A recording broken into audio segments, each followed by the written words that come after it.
Hello, welcome back to my channel. I'm Samina Farooqi, watercolor artist specializing in floral design, and today I'm going to be teaching you how to paint a 5-petal flower. So this is for beginners. There you go, sliding it down a bit, and I wrote 5-petal beginners. So let's write flowers.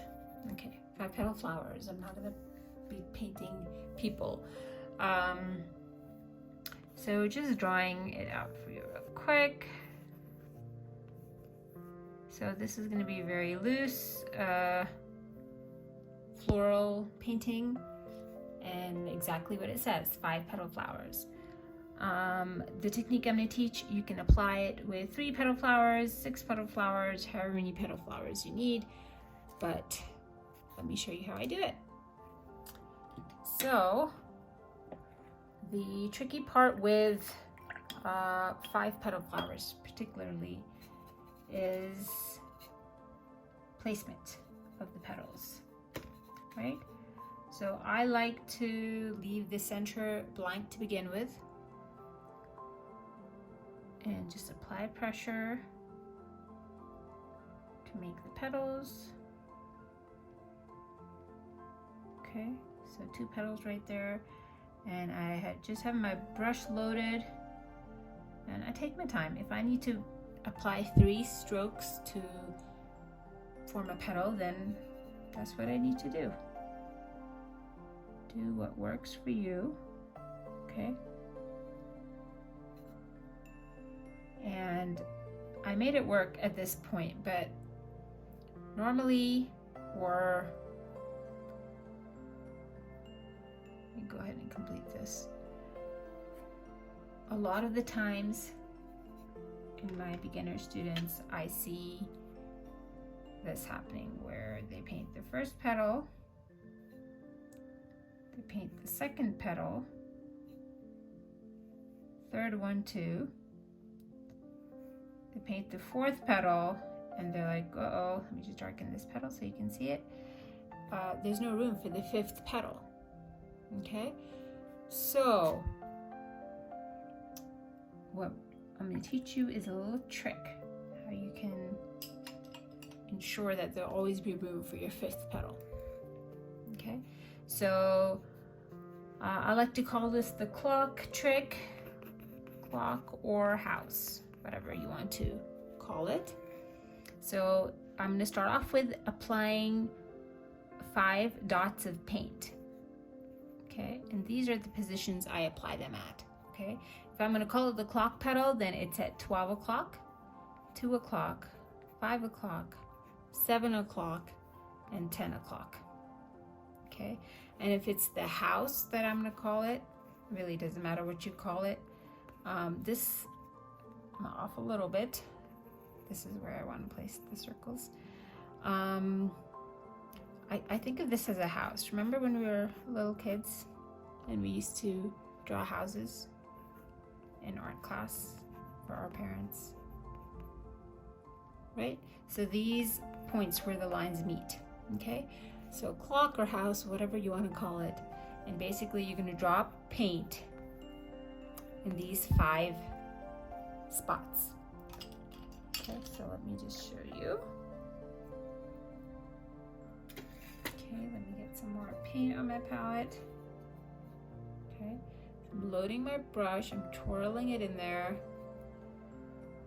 making sure I have enough water in the palette, which is another issue with a lot of beginners, is not having enough water. Don't be afraid to use plenty of water, okay? So I'm just putting a dot of paint in those positions. 1, 2, that's a really big dot, that's okay. 3, 4, 5. Okay, now how big this house or clock is going to be is going to determine how big your final flower is going to be, right? Okay, and now I'm going to go in. I can just go in with the paint that's in my brush, or I can wash the paint off and just go in with water. Either way. And I'm going to pull out. And that's not how I wanted that to go. I would needed that to go straight up and down. I don't know why I pulled it out that way. Let's do it again.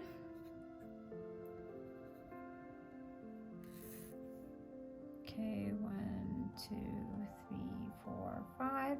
Okay, I'm gonna pull it out up. Okay, straight up, 12 o'clock position. Okay, and then I'll go ahead and load more paint. You could just load more water on your brush. And I'm gonna pull out at those clock positions, okay? So don't do what I did up here. If it's 12 o'clock and I pointed it at 1 o'clock, right? This one should have been straight up and down, 12 o'clock, like I did this one. So 12 o'clock, 2 o'clock, 5 o'clock, 7 o'clock, and 10 o'clock. Okay. Now, you'll notice these 3 petals are touching each other and these 2 petals are kind of isolated. So I'm gonna go back now before everything dries, right? Once it's dried, I can't do much. There's gonna be a hard line. I'm just gonna try to make the petals wider, but starting at the center, pulling out. Okay. And there you go. I can pull this one lower if I want. Once the center has dried, I'm gonna go in. This was my very first one. So once the center has dried, I'm gonna go in and add whatever color I want to. I'm using a brown here. Okay, and I'm just dabbing it in like that. You could go in and make a perfect circle if you like. Okay, circle or oval or whatever you want to end up with. You could not wait for it to dry and go in, but if you do that, make sure you don't add a lot of water on your brush. Right now my brush is not very wet, okay? And I'm just gonna dip into my paint. It's still moist, it's not a dry brush, but it's not soaking wet, because then you're gonna end up with a lot of bleeding, just a lot of spreading. So because it was dry, not much spread there, okay? A couple things to keep in mind. Make sure you have ample space, leave ample space in between the petals. If you don't, you're gonna end up with a blob, okay? The ends of the petals, the tips of the petals, right? The outer ends. I prefer this style where it's ragged, they don't all look the same.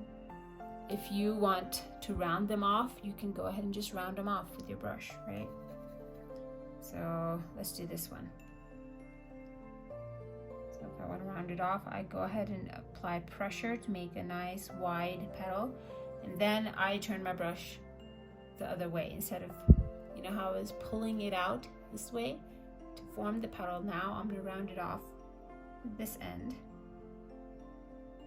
and make it perfectly round, if that's what I'm going for. So same thing, and then you can round it off if that's the look you're going for. Leaving enough space is important. Now, something you can do to fix a mistake, like let's say I did not leave enough, or I left too much space. How about that? So I dotted my dots way too far, for example, okay? I'm using a size 8 brush, or sorry, size 10, and that will cover that amount of space.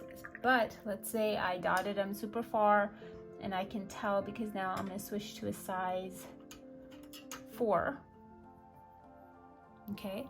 But look how far the dots are. Let's see what happens. So just loading my brush.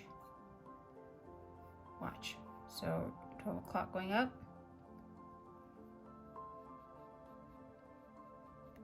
Okay. 2 o'clock. And I'm trying to go as thick as I can with my size 4 brush. But that's all I can go, right? So what you do is either go up a brush size, okay, or you go in and add either thicken the petal, like you can add more strokes to that, but sometimes that leaves like a really funny looking petal. So what I like to do is go in from the tip of the petal and pull out and just add like marks like that, so it kind of looks like a frayed petal. But again, you have to do it while it's still wet, so you don't end up with hard lines. So that reduced the amount of space that was between the petals. I'm going to pull the centers in closer to each other. That will help as well. Okay. And then while this is still wet, let me show you what will happen if I just wet my brush, because I rinsed off that color, and this is a lot of water on my brush currently. I just loaded it with brown and I touched the center. So see how much that's spreading? If that's the look you're going for, great. But as I watch it, I know this one is gonna spread more and more and more, whereas these three are actually kind of very well contained. So it's always like, it's by chance what you end up with, right? Will it stop spreading and look okay, or will it look like a mess? So I like to not take the risk like that most of the time and wait till it's somewhat dried a bit before I go in and add the centers, or completely dried like this. But if that's the style you're going for, go for it. That looks really nice too.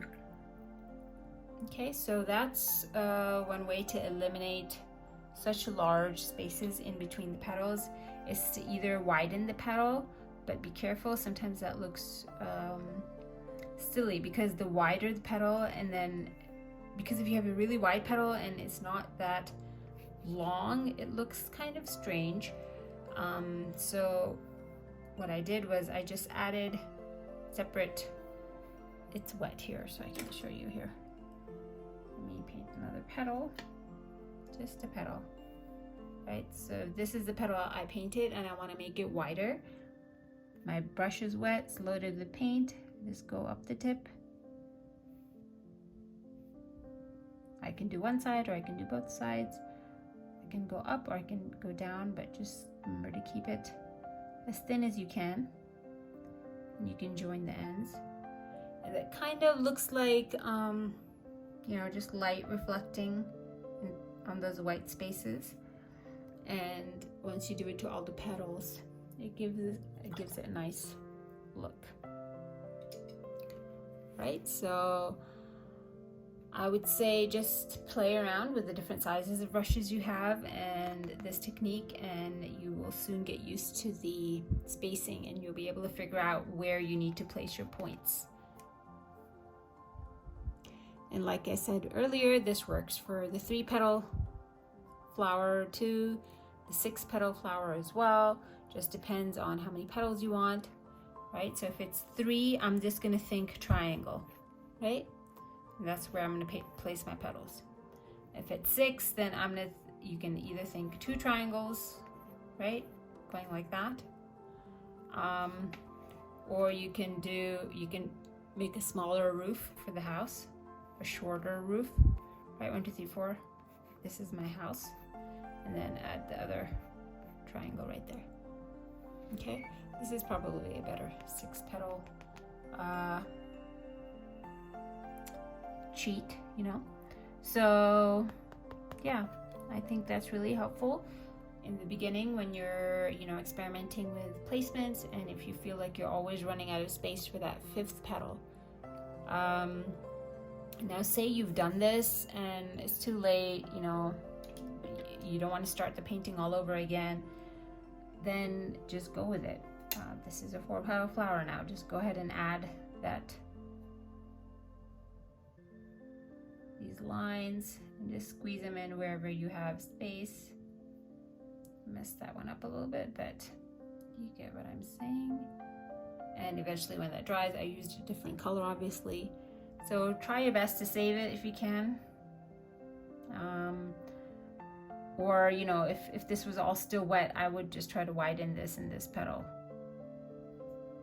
Right? So this is my 5-petal flower. And I hope you learned something from this quick lesson, and I hope this clock or house method was helpful for you. If you enjoyed the video, please consider subscribing and sharing my channel with your other artist friends, and please give me a thumbs up, and I'd appreciate a comment. And if you have any questions or concerns, please leave them below and I'll be sure to get back to you. Or you can follow me on Instagram at The Cursive Diary and feel free to DM me there. Thank you for watching. Bye.